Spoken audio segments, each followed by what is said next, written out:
Kamu ngapain sih di sini? Podcast aja gak sih? Podcastnya santai gak sih? Harus dong. Belum perkenalan? Perkenalan dulu. Assalamualaikum warahmatullahi wabarakatuh. Shalom. Om Swastiastu. Namo Buddhaya. Salam kebajikan. Nah, kali ini kita tuh mau podcast santai nih. Sebelumnya kita perkenalan dulu ya. Perkenalkan, nama aku Megina dan aku di sini tuh gak sendiri. Aku bersama rekan aku Ivana Silvio Inisi Momora. dan kali ini kita mau podcast. Nah, kira-kira nggak bakalan berdua aja nih. Kita bakalan podcast bersama narasumber. Kira-kira siapa sih narasumbernya? Biar santai kita sesama mahasiswa aja gak sih? Kayak jadinya kita bertukar pikiran gitu. Dan lebih nyaman juga nggak sih? itu? Bener. Nah, bener banget. Mau dipanggil sekarang atau nanti nih penonton? Penonton. Mau dipanggilin sekarang narasumbernya? Boleh. Kita sambut narasumber kita, Kang Adri. Selamat datang, Kang Ardi. Menikah Sepi. Silakan silakan. Ini geli sih. Kenalan dulu ya sama narasumbernya nih untuk akan boleh dikenalin lebih jelas nih untuk para penontonnya supaya lebih tahu dan lebih dekat ya. Karena tak kenal maka tak sayang. Apa kata tanya? Oh iya. Oke, boleh langsung kan. Tapi kalau udah sayang bahaya. Aduh, gak boleh. Cinta. Ada bawangnya teh. Oh, udah bawangnya. Ay.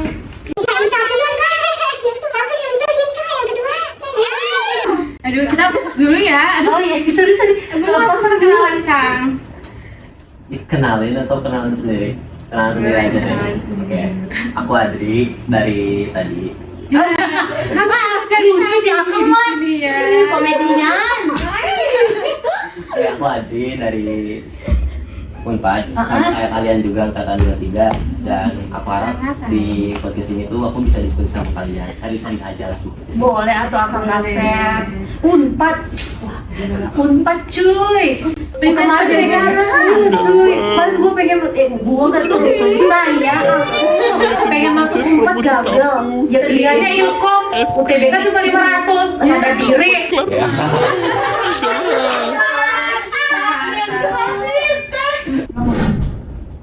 Oke, untuk lebih jelas dan untuk bisa lebih dekat nih sama narasumber kita, nanti akan dikenalkan oleh rekan saya untuk biodata dari narasumber kita. Nah, nama akang ini ada yang bisa tebak gak siapa nama akangnya? Siapa nih kira-kira nih? Tadi kan udah dengar tuh. Kang Adri bukan ya?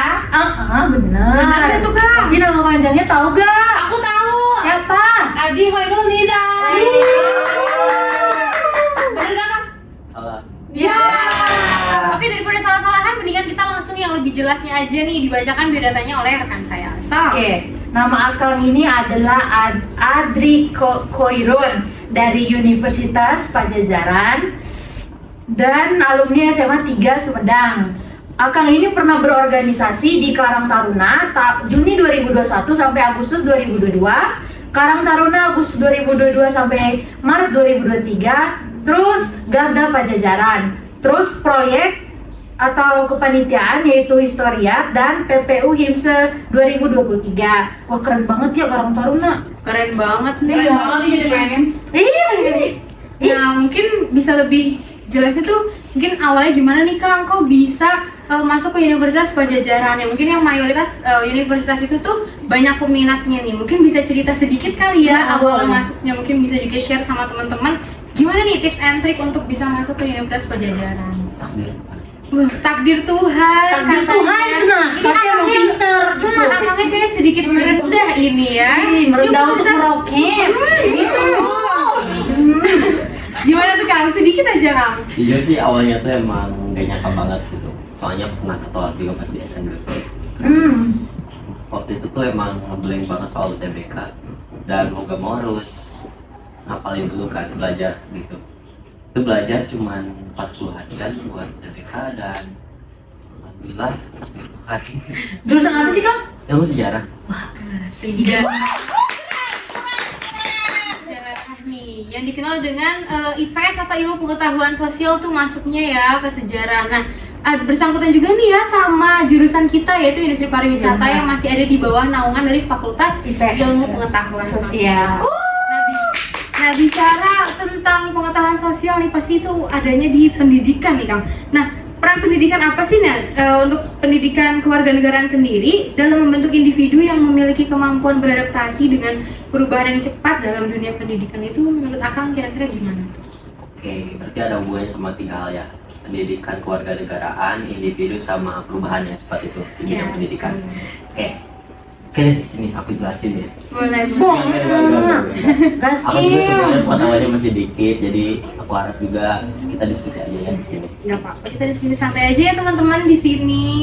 Oke, ini ada hubungannya tuh sama tujuan dari pendidikan kewarganegaraan, yaitu untuk membentuk warga negara yang memang baik serta dapat menjadi agent of change bagi bangsa dan negaranya di masa yang akan datang.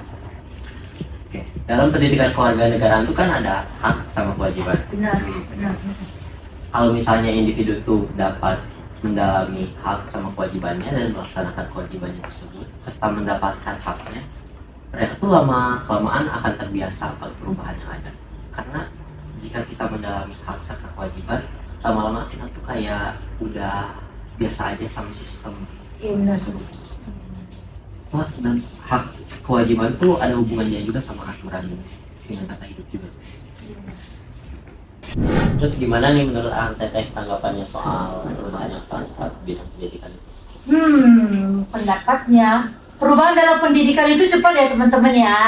Betul, betul. Ya, Apalagi apalagi anak dari digital saat ini. Iya benar, apalagi kita dapat belajar dari sosial media. Ya dimana sosial media tuh kita nggak cuma foto, nggak cuma nge-tweet doang, tapi dari sosial media kan kita bisa dapat informasi pendidikan dari sana-sana. Nah, dengan kita dapatnya itu sendiri, dengan kita punya handphone sendiri, kita nggak butuh orang lain kayak, oh aku bisa dapat sendiri kok informasi yang aku mau. Nah, dengan adanya PKN membentuk kita rasanya kayak kerjasama dengan orang lain, kayak rasa bersatu dengan orang lain yang membentuk kita tuh, oh dengan adanya teknologi juga kita butuh orang lain kok, nggak cuma diri kita sendiri aja gitu. Nah, bener banget. Nah, tadi kan udah dibilang nih sama rekan saya bahwa menyinggung soal internet nih, tapi ngomong soal internet, akangnya haus kan? Aus banget sih, mau dari tadi. Aduh, Minum.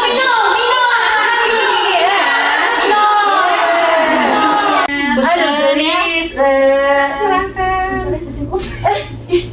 Bentar ya. Narasumber doang. Sebentar ya, tunggu sebentar. Oke. Boleh. Cepet atuh ah. Marah-marah mulu. PS ya. Santai teh, santai. Minum dulu. Boleh diminum, boleh diminum dulu. Gratis atuh. Gratis. Nggak diracun kok, nggak diracun. Nanti aku tungguan nanti ditagih gitu gimana? Enggak. Enggak, tapi di belakang. Silakan kan diminum.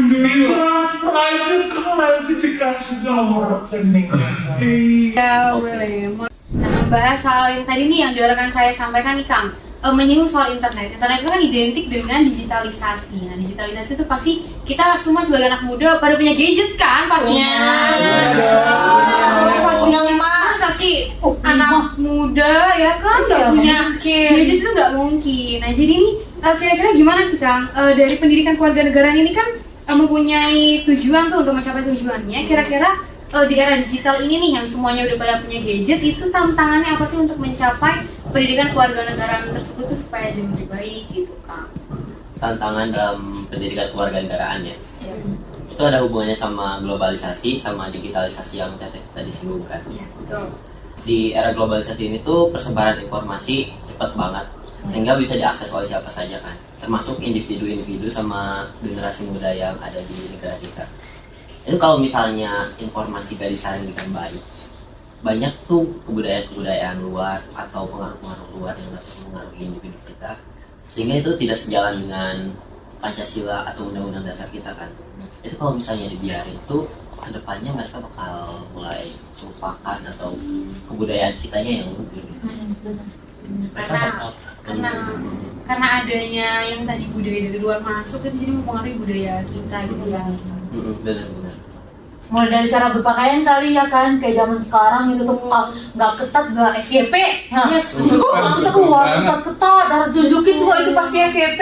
Terus harus crop, nah itu Harus kurang bahan ya. Iya. Iya kurang banget. Kadang yang kurang bahan itu yang mahal ya teman-teman. Iya, iya. Yang mahal. Boleh lihat ya di yang nggak bisa disebutin lah ya brandnya. Yang kurang bahan itu yang Sebulan gua makan itu.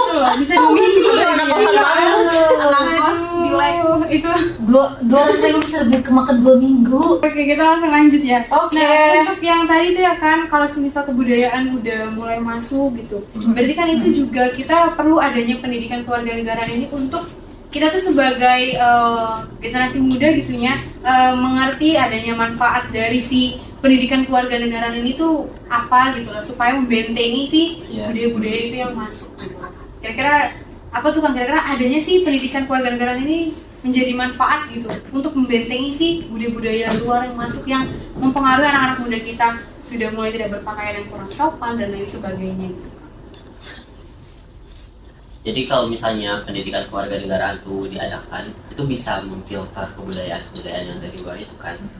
Otomatis kita tuh bisa mempertahankan kebudayaan yang ada, norma-norma yang ada, kayak gitu kan. Lama-lama tuh kita dapat membentuk individu yang sesuai dengan undang-undang Pancasila, terus dapat menjalani kehidupan berbangsa dan bernegara itu yang berkeadilan, berperi kemanusiaan dan berdemokrasi.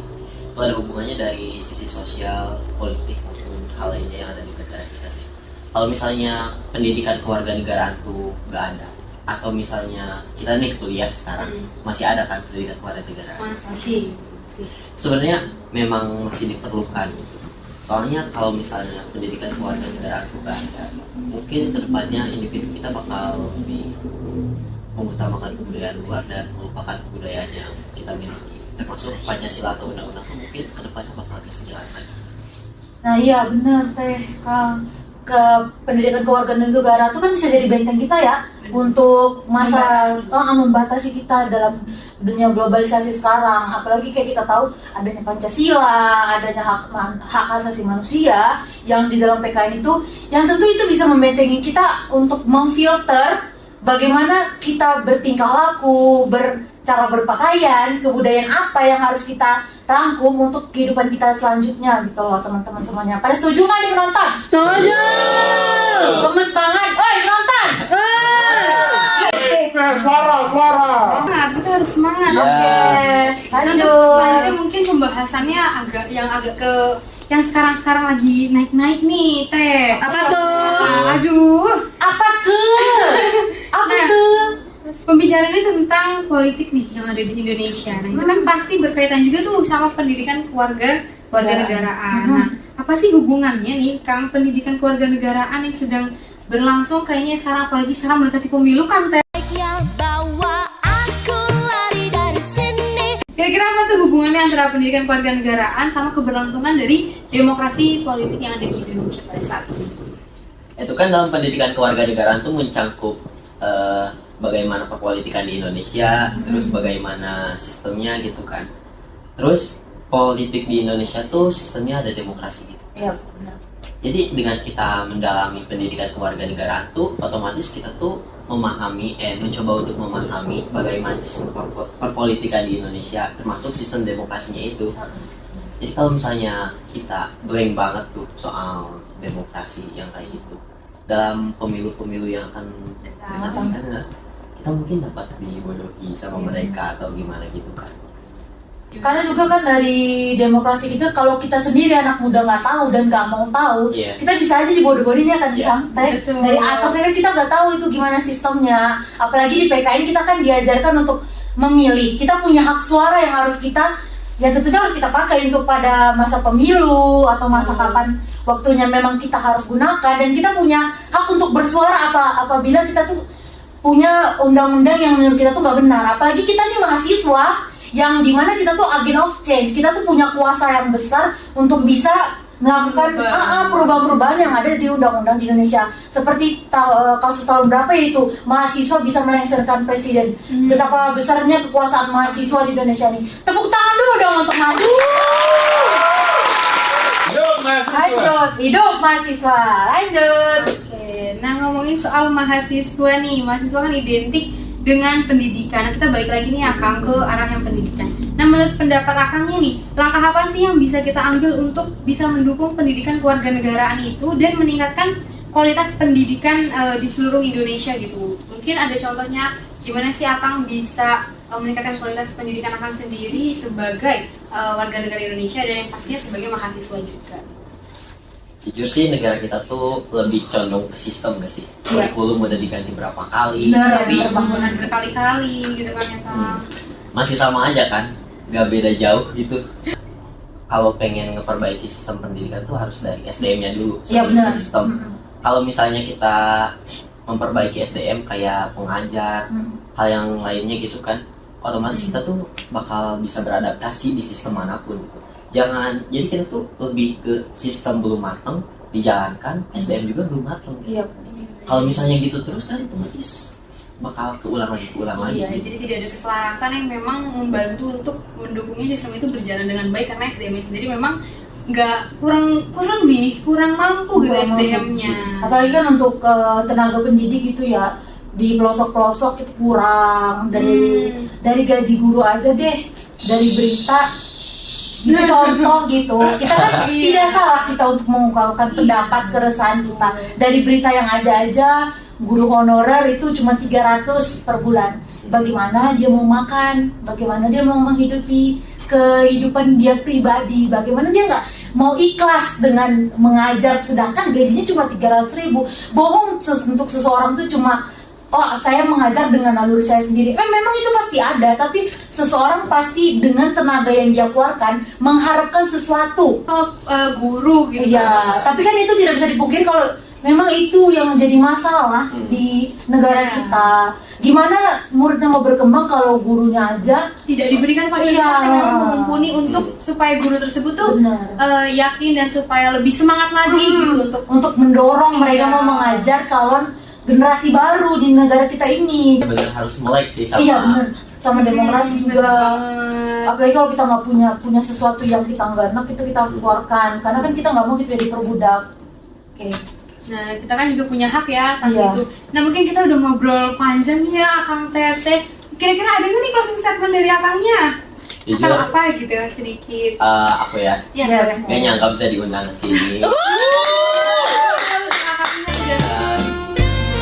Makasih juga buat pengalaman berdiskusinya. Jujur seru banget gitu. Apalagi ngomongin soal pendidikan kewarganegaraan yang emang lagi. Yang dimana kita sendiri mahasiswa dan harus mengetahui apa itu pendidikan kewarganegaraan ya Kang ya. Dan kita pun merasakannya. Iya benar. Kalau dari segi ilmu jujur aku masih kurang banget. Aku juga butuh pendapat-pendapat dari kalian, pandangan-pandangan kalian soal pendidikan kewarganegaraan. Jadi aku datang ke sini tuh nambah-nambah wawasan juga sih. Iya. Karena kan kita di sini podcastnya hanya sharing session dan ngobrol santai. berbagi aja cerita nih. aja, berbagi pendapat. Kalau nggak Iya. senang ya itu Iya, kan pendapat betul. orang gitu. Nggak ada yang salah dari pendapat kita. Oke. Karena dari setiap individu juga berhak ya untuk berpendapat. Benar. Gimana nih Kang? Udah? Udah, aman. Aman? Gimana Aman, nih aman. katanya? Gimana nih penonton? Ya dong. Oke, gimana? Jadi terima kasih banyak ya untuk Kang Adri ya. Iya, Makasih Sudah juga. meluangkan waktunya nih teman-teman untuk hadir di podcast kita kali ini. Tepuk tangan dong. Terima kasih Kang. Terima kasih Terima Abang. kasih juga. Jauh-jauh loh guys dari Unpad Seru. Iya, ke sini dan semoga podcast yang kita tadi udah perbincangan secara santai mungkin bisa mengisi waktu luang teman-teman supaya nggak bosan, apalagi sekarang udah akhir tahun Iya, gitu mau ya, liburan. mau liburan mungkin bisa sambil perjalanan nih untuk Iya, mau mendengarkan, berlibur nggak bosan. sambil mendengarkan podcast kita di perjalanan itu supaya nggak bosan dan supaya nggak ngantuk pastinya. Nah mungkin sekian aja kali ya podcast kita kali ini. Terima kasih. Wassalamualaikum warahmatullahi wabarakatuh. Bye.